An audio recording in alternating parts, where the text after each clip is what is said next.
제 성경 말씀 히브리서 11장 32절부터 34절까지 말씀, 히브리서 11장 32절부터 34절까지 말씀 제가 읽겠습니다. 내가 무슨 말을 더하리요? 기드온, 바락, 삼손, 입다, 다윗 및 사무엘과 선지자들의 일을 말하려면 내게 시간이 부족하리로다. 그들은 믿음으로 나라들을 이기기도 하며 의를 행하기도 하며 약속을 받기도 하며 사자들의 입을 막기도 하며 불의 세력을 멸하기도 하며 칼날을 피하기도 하며 연약한 가운데서 강하게 되기도 하며 전쟁에 용감하게 되어 이방 사람들의 진을 물리치기도 하며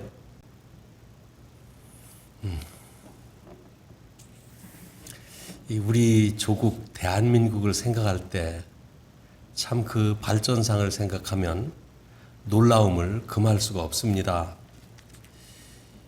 일본의 식민 지배로부터 해방된 지 76년, 그리고 해방 이후 곧 이어 벌어진 북한의 침략으로 전쟁이 발생해서 잿더미가 되었던 한국이 전쟁을 끝난 지 68년, 금년에 그렇게 되는 해인데 지금 현재 세계 10위권의 경제 대국으로 성장한 것은 참 놀라운 일이고 또 우리 조국의 일이기 때문에 참 자랑스럽기도 합니다.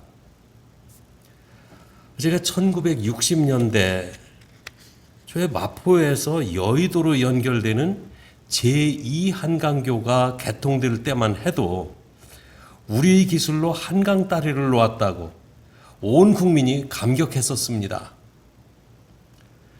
그러다가 서울 인천 간 고속도로가 처음 개통되었을 때 일본에서 만든 고속버스 그거 타고 시속 100km의 속도로 달리며 그 에어컨으로 시원해진 자동차 내부, 그런데 그렇게 달리는데도 불구하고 클래식 음악을 들을 수 있을 만큼 차속이 조용해서 얼마나 신기했는지 모릅니다. 지금은 한국의 건설 회사들이 세계에 유명하다는 건물들 대부분을 건설했고 10만 톤이 넘는 초대형 선박들은 한국에서 건조한 선박이 가장 안전하다고 주문이 밀려들고 있다고 합니다. 2차 대전 때 일본은 이 탱크를 자기 손으로 만들었고요. 전투기와 항공모함까지 자기네들의 기술로 만들어서 이 태평양 전쟁을 일으켰었습니다. 그때 한국은 자전거조차도 만들 수 없는 자전거조차 만들 수 있는 기술이 없었어요. 아마 제 기억에 그 삼천리호 자전거를 제 어릴 적에 처음 나오는 걸 봤던 것 같은데, 그러니까 이것은 전쟁 후 언젠가 있었던 일일 것입니다. 그러던 한국의 자동차 산업이 지금은 현대자동차와 기아자동차가 미국에서도 잘 팔리는 자동차 중에 하나입니다. 제가 어릴 때는 한국에서 라디오 하나를 만들지 못했어요. 그러던 한국의 전자산업은 지금 삼성이나 LG전자의 제품이 뭐 미국이나 일본 제품보다도 더 품질이 좋다고 인정받고 있고요. 또 얼마 전에 포드 자동차에서 에스파이어라고 하는 이름의 차를 내놓았었는데 포드에서 내놓은 가장 작은 차가 아닌가 생각이 됩니다. 그런데 이 포드에서 에스파이어를 선전하면서 한국의 기아 자동차에서 만든 자동차라고 선전을 하는 것을 들었어요. 세계 자동차 산업을 대표하는 포드 자동차인데 한국의 기아 자동차에서 만든 제품이라고 선전해야 잘 팔릴 정도가 되었다면 정말 그런 생각을 하면 참 감회가 새롭습니다. 그런데 이와 같은 이 경제적인 또 과학적인 또 기술적인 발전에도 불구하고 한국이 하나님께 대한 감사가 없고 하나님의 길에서 너무 멀어지고 있다는 생각을 하며 안타까운 마음을 갖게 됩니다. 한국의 술집의 수가 세계의 선두 자리를 차지하고 있고요. 그래서 술집도 술 마시고 즐기는 그런 술집이 아니라 음란한 일이 벌어지고 있는 퇴폐업소들이라고 합니다. 더욱 우리의 마음을 아프게 하는 것은 이 퇴폐업소에서 종사하고 있는 대부분의 젊은이들이 20세 전후의 젊은 사람들이 그런 곳에서 일을 하고 있다는 거예요. 그것이 우리 마음을 더욱 아프게 하고 무겁게 합니다. 나아가 지금은 동성연애나 성전환 수술 등 신앙적으로 도저히 받아들일 수 없는 이런 일들이 젊은 세대에게는 일반적인 일처럼 인식되고 있다는 사실입니다. 그런데 이것이 교육계에서 심지어 일부 교회에서조차도 그런 태폐적인 변화를 수용할 뿐만 아니라 오히려 변화를 따라가고 있다는 그런 소식을 듣게 됩니다. 정말 걱정이 됩니다. 이제 단순한 걱정을 넘어 미래의 한국이 두렵기까지 합니다. 우리 후손들의 미래가 어떻게 될 것인가? 이 신앙의 기본과 가치가 성경적으로 지켜질 것인가? 참 이러한 영향은 세계 어느 곳에서 일어나고 있다면 세계 전체적으로 그 영향을 받게 되기 때문에 더욱 그런 걱정을 하게 되는 겁니다. 그리스도인들이 성경적 가치관을 가지고 바르게 살아야 합니다. 이 마음으로 믿는 신앙이 생활로 실천되도록 철저한 신앙생활을 지켜야 합니다. 도덕적으로 바르게 사는 것이 우리 영혼을 구원하지 못합니다. 그러나 바른 신앙으로 구원을 받은 성도들은 도덕적으로도 반드시 바르게 살아야 합니다. 믿음을 승리로 이끄는 힘은 실천하는 신앙에서 얻을 수 있는 열매들이기 때문입니다. 어제 오늘은 그동안 한 달 정도 중단했던 히브리서 강해를 계속하겠습니다. 오늘의 본문 말씀에는 사사시대의 믿음의 영웅들과 이스라엘 왕국 시대의 영웅들을 일부 소개하고 있는데요. 이 32절에 보면 믿음으로 승리했던 사람들을 일일이 다 거론하자면 시간이 부족할 것이라고 말씀하고 있어요. 믿음의 영웅들이 그만큼 많았다는 이야기입니다. 그런데 믿음의 영웅이 많았던 시대임에도 불구하고 사사시대는 이스라엘의 역사상 가장 어두웠던 시대입니다. 사사기는 그 어두웠던 시대의 배경에 심각한 신앙적인 문제가 하나 있다고 지적을 합니다. 그 신앙적인 문제는 바로 신앙교육이 없었다는 점입니다. 사사기 2장 7절 말씀을 봅시다. 사사기 2장 7절에는 이렇게 말씀하고 있어요. 백성이 여호수아가 사는 날 동안과 여호수아 뒤에 생존한 장로들 곧 여호와께서 이스라엘을 위해 행하신 모든 큰 일을 본 자들이 사는 날 동안에 여호와를 섬겼더라. 이 출애굽의 과정을 마치고 가나안 땅에 들어왔을 때 가나안 정복 전쟁이 시작되는데 여호수아가 그 정복 전쟁을 지휘합니다. 그래서 여호수아가 사는 날 동안 그리고 또 그들과 함께 했던 그 시대 사람들, 그 시대 사람들은 하나님을 믿고 이스라엘을 위해서 하나님께서 행하신 일을 아는 사람들이 사는 날 동안 이스라엘 전체 민족이 하나님을 섬겼다고 말합니다. 그런데 바로 그 사사기 2장 10절에 보면 이렇게 말씀합니다. 그 시대의 사람도 다 그 조상들에게 돌아갔고 그 후에 일어난 다른 세대는 여호와를 알지 못하며 여호와께서 이스라엘을 위하여 행하신 일도 알지 못하였더라. 이 말씀을 사사기 2장 6절부터 10절까지에 기록되어 있는 짧은 말씀을 좀 더 요약하면 이런 말씀입니다. 여호수아와 그 시대 사람들은 하나님을 잘 섬겼습니다. 그런데 그 여호수아 시대의 사람들은 출애굽 세대들입니다. 출애굽해서 광야 생활 40년 하는 동안 그들은 율법을 받았고 하나님의 능력을 광야에서 행하시는 것을 경험했던 세대들입니다. 그것을 경험하고 가나안에 들어왔어요. 그런데 그들은 가나안 정복을 위해서 전쟁을 하는 동안 후손들에게 물려줄 신앙 교육을 하지 않았던 것입니다. 이 광야에서 경험한 신앙적 체험을 자녀들에게 알려주지도 않았어요. 가나안 정복이 거의 끝날 무렵 여호수아가 늙어 죽었습니다. 그리고 그 시대 사람들도 모두 세상을 떠났습니다. 그 후에 일어난 다른 세대는 여호와를 알지 못했다고 그랬어요. 여호와를 알지 못하던 시대가 이 세대들이 사는 시대가 되면서 그 다음 절 사사기 2장 11절 말씀에부터는 이스라엘이 혼란과 무질서에 빠지는 어두운 내용이 기록되어 있습니다.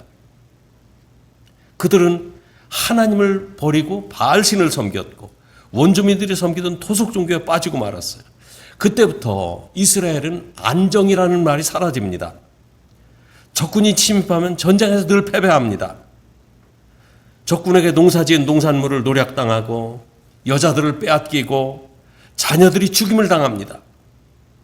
하나님의 손길이 떠난 이스라엘은 아무런 힘을 쓰지 못합니다.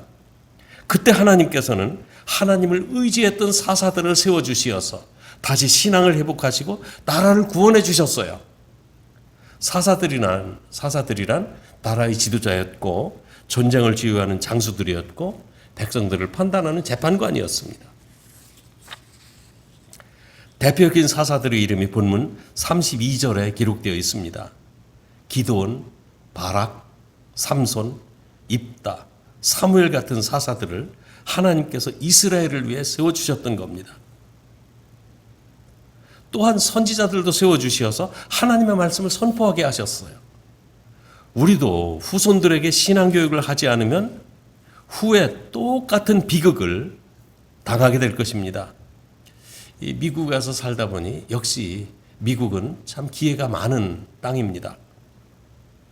이민 생활 정착에 힘드신 분도 많이 있었겠지만 대부분 소규모라도 사업을 하면 좀 안정되게 자리를 잡아가고 안정된 생활을 줍니다. 미국이 일궈놓은 풍요를 이민 온 우리들도 함께 누리며 살고 있는 것입니다. 그런데 미국의 풍요에 젖어 자녀들의 신앙에 무관심했던 가정들이 안고 있는 문제점들을 보면 참으로 안타깝습니다. 로스앤젤레스 지역에서 사역할 때 자주 들었던 이야기입니다. 부끄러워서 차마 얘기 못하겠다고 하면서도 어쩔 수 없어서 입을 여는 이야기들이었어요. 깽단에 빠져서 학교 공부는 고사하고 마약과 폭력에 가담하고 있다는 아들 이야기를 하면서 눈물을 흘립니다. 또 하이스쿨에 다니는 자기 딸이 밤마다 나가서 친구들을 만나 술을 마시고 늦게 들어온다는 이야기를 하는 부모들도 있습니다. 그리고 애가 학교에 제대로 다니고 있는지 정학을 당했는지 모르면서 열심히 벌어 자녀 학비를 대주고 있는 그런 부모님들도 있었어요. 그러면서 뭐니 해도 역시 뭐니가 최고야. 뭐 이런 말 만들어내잖아요. 그러면서 열심히 돈을 벌어 학비 보내주니까 자기는 그래도 할 만큼 하고 있다고 생각을 합니다. 제가 경험했던 한 가지 일을 소개합니다. 제가 사역했던 교회 참 키가 크고 몸집도 큰 저보다 훨씬 크신 그런 집사님 한 분이 자기 아들 문제로 눈물을 톡톡 흘리며 이야기할 때 참 마음이 안타까워요. 이렇게 더 다른 분 눈에서 눈물이 흘리니까 더 좀 슬퍼 보이더라고요. 기회를 만들어 그 집에 신방 가서 같이 기도를 했습니다. 그 후에 집사님을 만났을 때 아들에 대해서 물어보았어요. 제가 그 교회를 떠났기 때문에 이제 몇 년 만에 그 집사님을 만났는데 이 아들의 안부를 물었습니다. 아들이 이제는 마음을 잡고 교회 생활을 잘 하고 있다는 참 반가운 소식을 들었어요. 드럼을 배우기 시작했고 교회 청년부 찬양팀에 드럼을 치고 있다면서 커다란 손으로 제 손을 잡아 이렇게 악수를 하는데 얼마나 세게 흔드니 지금 몸까지 흔들릴 정도로 그 악수를 청하는데 참 반가운 소식이었습니다. 믿음으로 승리하지 않으면 우리의 삶은 참 어지러워집니다. 이 사사시대의 특징은 너무나 짧은 기간을 두고 역사가 반복되었다는 사실이에요. 이 역사가 아놀드 토인비 근래의 그 역사가입니다만 아놀드 토인비는 세상 역사는 반복한다고 말씀하고 있어요. 반복한다. 이 역사가들의 주장에 의하면 대체로 이 역사의 흐름은 세 가지 유형으로 이렇게 구분된다고 이야기를 합니다. 하나는 직선형의 역사 유형입니다. 직선형의 역사 사관이죠. 한 번 지나간 역사는 지나간 것으로 끝나고 앞을 향해서 역사는 계속 흘러간다는 겁니다. 그래서 역사는 계속 전진할 뿐, 그래서 역사의 끝을 향해서 앞으로 계속해서 나아가고 있다고 보는 역사관, 이것이 직선형의 역사관입니다. 또 두 번째는 그 아놀드 토인비와 같이 역사는 반복한다고 보는 역사입니다. 계속 사이클로 돌아간다는 그런 역사관이에요. 하나의 원을 그리며 역사는 반복됩니다. 사사시대의 역사가 그런 역사였어요. 이 사사시대의 역사는 네 가지 중요한 요소들로 그 패턴이 반복되고 있습니다. 첫째, 하나님 앞에서 백성들이 범죄합니다. 그것은 하나님을 떠나고 우상을 섬기는 거예요. 하나님을 떠난 그 백성, 두 번째는 하나님을 떠난 그 백성에게서 하나님도 떠나십니다. 이건 엄청난 처벌입니다. 엄청난 징계이고요. 하나님이 떠나신다는 것은. 그래서 주변 국가들이 쳐들어와서 이스라엘에게 고통을 가합니다. 재산과 생명을 빼앗아 갑니다. 그들의 노예가 되어서 비참한 생활을 하게 됩니다. 그 세 번째는 그와 같은 고난과 괴로움을 당하면서 마침내 잘못했다는 것을 알고 회개하고 하나님 앞에 도움을 청합니다. 그 네 번째는 그 부르짖는 백성들의 안타까운 소식을 하나님께서 들으시고 백성들을 도와주시는 거예요. 다시 돌보십니다. 하나님이 돌보실 때 사사들을 세워주시는 형식으로 돌보셨어요. 사사들이 나타나서 백성들의 믿음을 세워줍니다. 그리고 군사를 모집해서 하나님의 뜻을 따라 전쟁에 나가 승리해가지고 다시 나라를 굳건하게 세웁니다. 다시 나라가 평안해져요. 그러면 다시 백성들의 마음은 나태해져서 우상숭배에 빠지게 되고 하나님을 버리게 됩니다. 그러면 하나님의 징계가 다시 시작이 돼요. 그 후에 백성들은 괴로움 가운데 하나님께 또 부르짖습니다. 백성의 호소를 드리고 하나님은 또 이 사사들을 세워주십니다.